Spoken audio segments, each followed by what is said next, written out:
Hey, this is Tracy Lewis with Stuff and Things. I have a quick technique video for you today. The best stamp sets to use, in my opinion, would be the two-step stamp sets that come with a defined image and then like a watercolor wash image. And I will explain and show how this wash image can be used in a little bit different way than it is intended. So,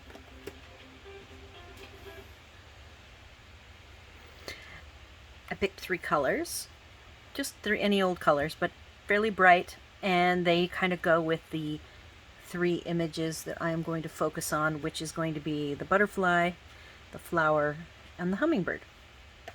So I have a piece of watercolor paper. You cannot use regular paper for this, like the Whisper White or the Basic White. If you have it, you need to use watercolor paper. You need an extra block, and if you have the regular ink pads and you know the squish technique, I don't own any regular sized ink pads, but if you squish them together and then pop open and look on the lid's underside, there will be some ink on there from you squishing it closed.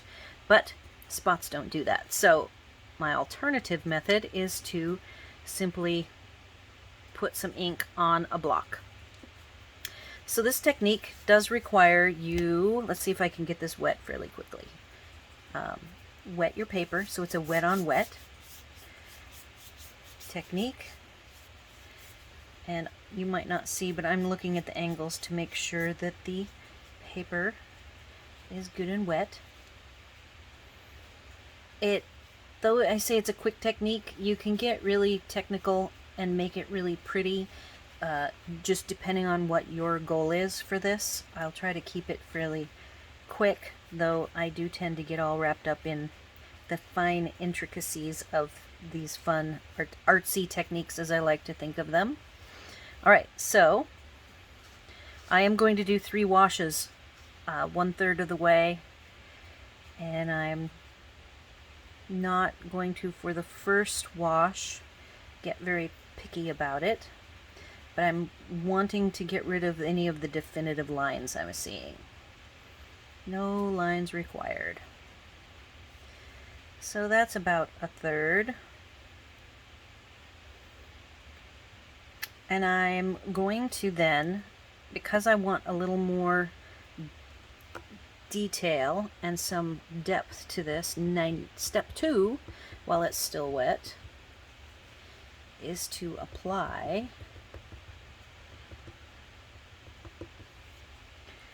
more color more than once.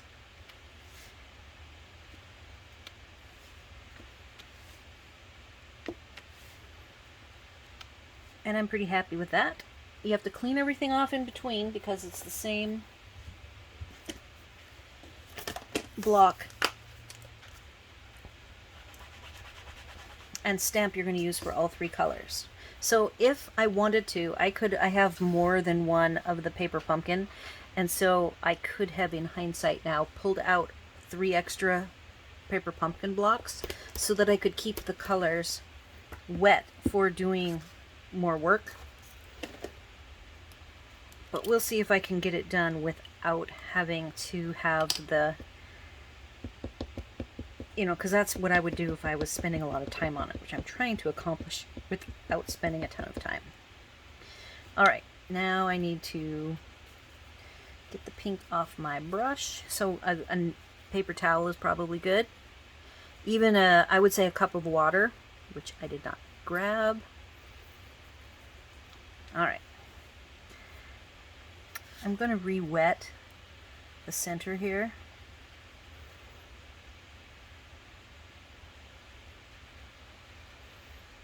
And you can use these aqua painters, or you can use a brush. You can have a couple of different sizes out, depending on what you're trying to achieve.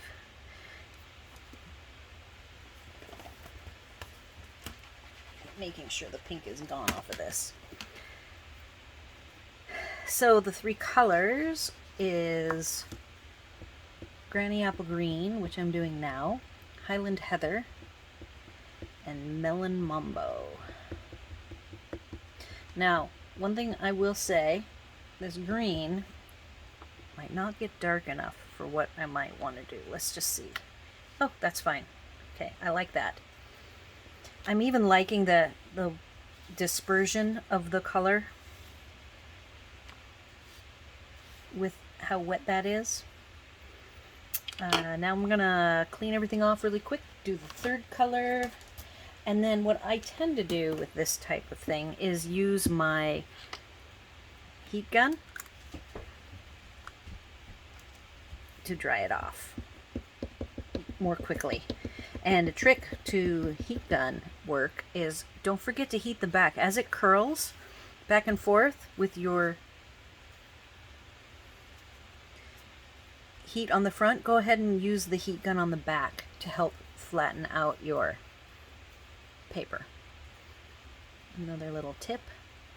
Alright, so I want to get this side nice and wet again.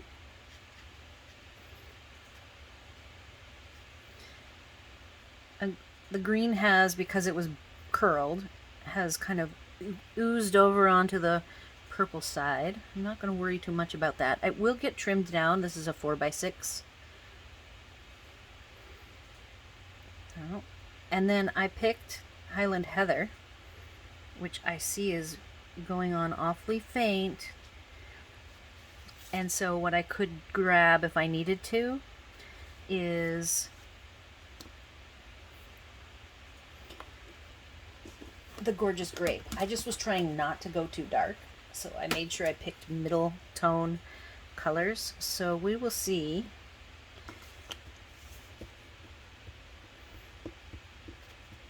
how this looks. I'm going to go ahead and, since I do want to make sure that the purple comes out bright enough,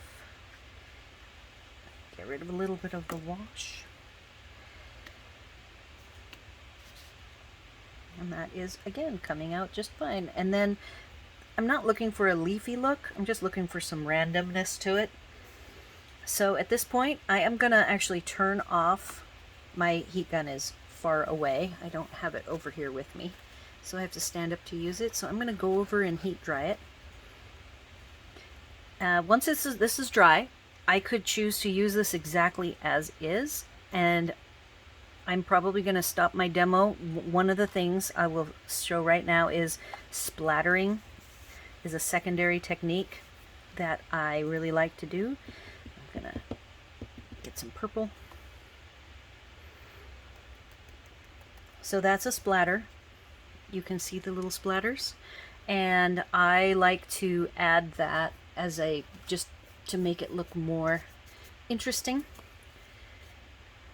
See if I can do a quick pink splatter, which will show up a lot.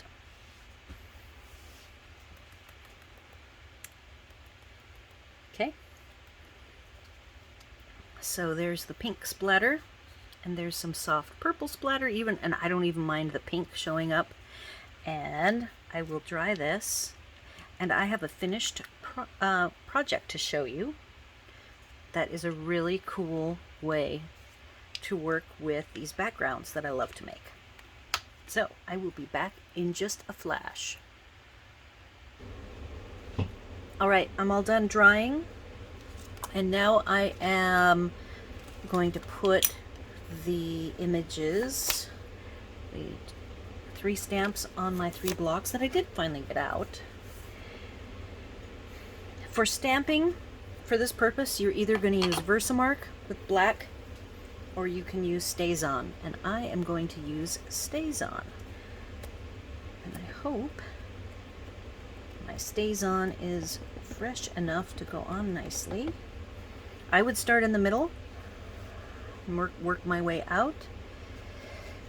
The middle is the flower, and the StazOn's a little bit dry. If you put some fresh ink on, or you're using the full-size pad, I do not use my StazOn very often. I am going to grab my re-inker and be right back. Alright, I am back with my re-inker. This is the one thing about the small pads with inks you don't use, which I very rarely use these days on. And next I'll do the butterfly, but it doesn't really matter which one you do secondarily. So this hopefully isn't going to be like so different. Oh, that's okay.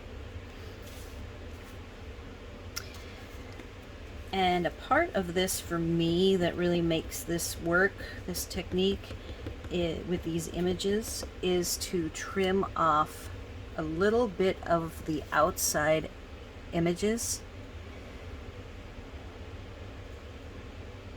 So like I'm okay pulling back on the hummingbird. Oh yes, that looks fine.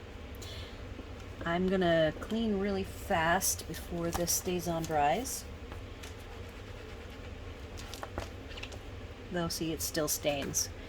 Photopolymer stamps right off the bat. Okay, so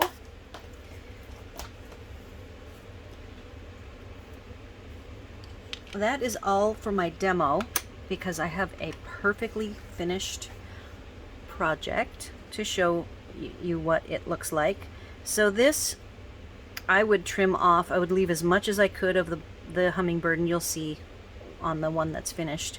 And then I want to trim off hopefully enough over here to maybe trim off a little bit of the butterfly and make it fit. If it's this is a 4x6, the sides are going to have to be trimmed down so they're longer than the 5.5. So if you trim it down to say 5 by 3 3/4, I think that it would come out good, and I will show you a finished one. And in the one that I did finish, I used Versamark and black embossing. So here is what my finished one looks like. You can see where the very dark I did with the stamp, which is the watercolory look stamp. Then I even did my splatters in all 3 colors, you can see. Then I went ahead and did some splattering of water and then tapped it off so that you see some lights, which I could go ahead and do here, a little bit of that to finish it up. But I really like, you know, it's a different look from project to project. It's definitely always going to be different.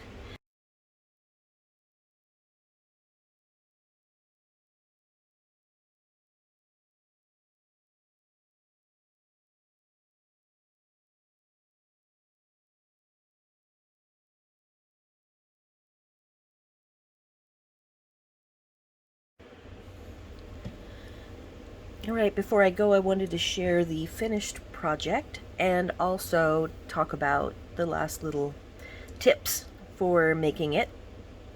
Because it is watercolor cardstock and it's 140 pounds, it gets warped and rippled. And even though I suggested using the heat gun on the front and the back to kind of help with that, it still ends up being rippled when it dries. So I suggest using tear and tape for very close around the edges to keep all of the edges down flat. For the twine, for black or dark colors, I have this year's mini catalog twine that's the Snailed It combo pack. It comes with white and pink, and you could color either the white or the pink with your blends marker. You could try to use a right mark, the Many Marvelous Markers is what I'm trying to spit out. Many Marvelous Markers black, but I find that the way the alcohol markers color twine and ribbon is superior, and it just really gets a nice black. And I also wanted to compare between the two, what they looked like. And even though you can see my flower came out lighter, it still in the end looks just fine. It has kind of that artsy look to it. Now, I mentioned over here before I did the technique of adding some water droplets and then soaking them up. You go ahead and soak them up with paper towel, and I did that on this side as well. You can see my drops really well with the pink and in the green, so you end up with just a really nice overall artistic background wash that you created yourself. And then the finishing touch on this one were the matte black dots that I really like. I think that they have a very nice touch. And then over here I just used some sequins. These are the sequins from Sequins for Everything, which is like a bulk pack from the holiday catalog, and it did carry forward to at least the next catalog. And finally, I wanted to talk a little bit about the stamp set that I used. There are many stamp sets in the catalog that have the washed effect. You can even, if you like some line art, that the line art stamp doesn't come with a washed effect, it doesn't matter that it matches. You see that all I was doing was using it to get some nice dark color blotching going.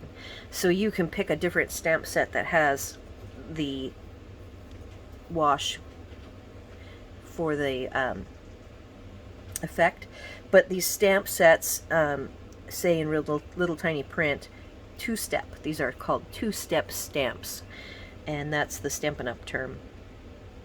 This particular set is a Sale-A-Bration item, and it is free with a purchase of $100 worth of product. You can choose, there's two different price levels. There's $50 product free items and a few $100 product free items.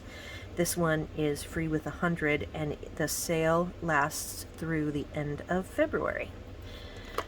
So hopefully you found this technique. I've decided that I'm going to release this today, which is Tuesday, so I can call this video Technique Tuesday.